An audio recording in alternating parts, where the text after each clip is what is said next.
স্বামীর ভালোবাসা যখন ঢাল হয়ে দাঁড়ায় শ্বশুরবাড়ির লোকেরা বুদের এত সহজে কথা শোনানোর সাহস কোথা থেকে পায় জানেন?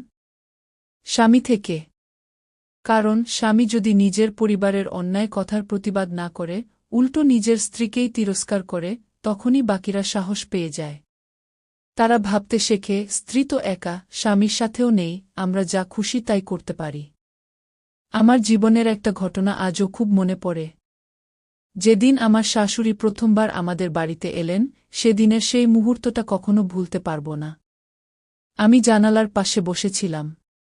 হঠাৎ দেখি আমার শাশুড়ি বেডরুমে ঢুকে আমার স্বামীর পাশে গিয়ে তাকে বুকে জড়িয়ে ধরে শুয়ে আছেন। একটু অবাকই হলাম। কিন্তু ঠিক সেই সময় আমার স্বামী তার মায়ের বুকে মাথা রেখেই আমাকে টেনে নিয়ে নিজের বুকের উপর শুইয়ে দিলেন।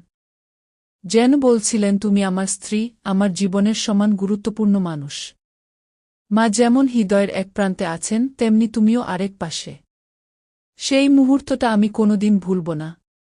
আমার শাশুড়ির মুখে সেই সময় হাসি ছিল, কিন্তু চোখে ছিল অসহায় হিংসা।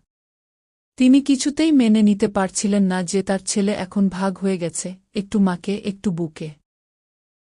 তার কাছে বউ মানে যেন এক গৃহকর্মী, রান্না করবে, ঘর পরিষ্কার করবে, জামা কাপড় গুছিয়ে দেবে। ভালোবাসা? সে তো কেবল উপার্জনকারী পুরুষের অধিকার, নারীর তা চাওয়ার সাহস কোথায়?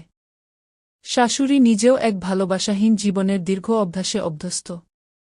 নিজের স্বামীর কাছ থেকে যতটা অবহেলা পেয়েছেন, ততটাই অভ্যস্ত হয়ে উঠেছেন প্রেমহীন সম্পর্ককে মেনে নিতে।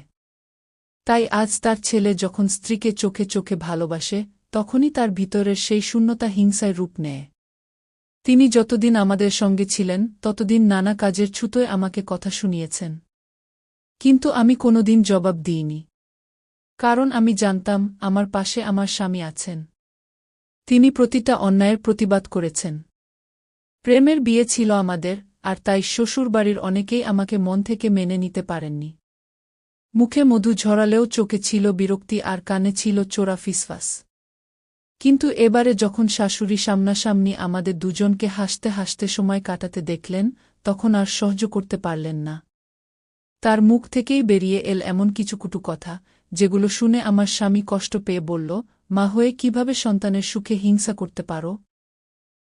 তবুও তিনি থামলেন না।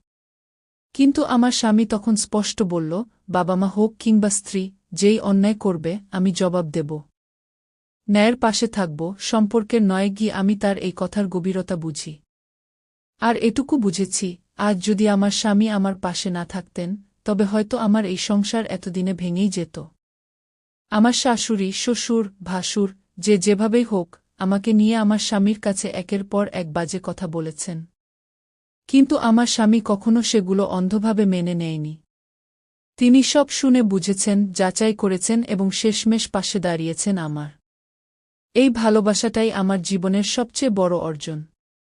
পুরো পৃথিবী বিপক্ষে থাকলেও একজন মেয়ে শুধুমাত্র তখনই সুখী থাকতে পারে, যদি তার স্বামী তার পাশে থাকে, ভালোবাসায়, সম্মানে, সপত্নী হয়ে।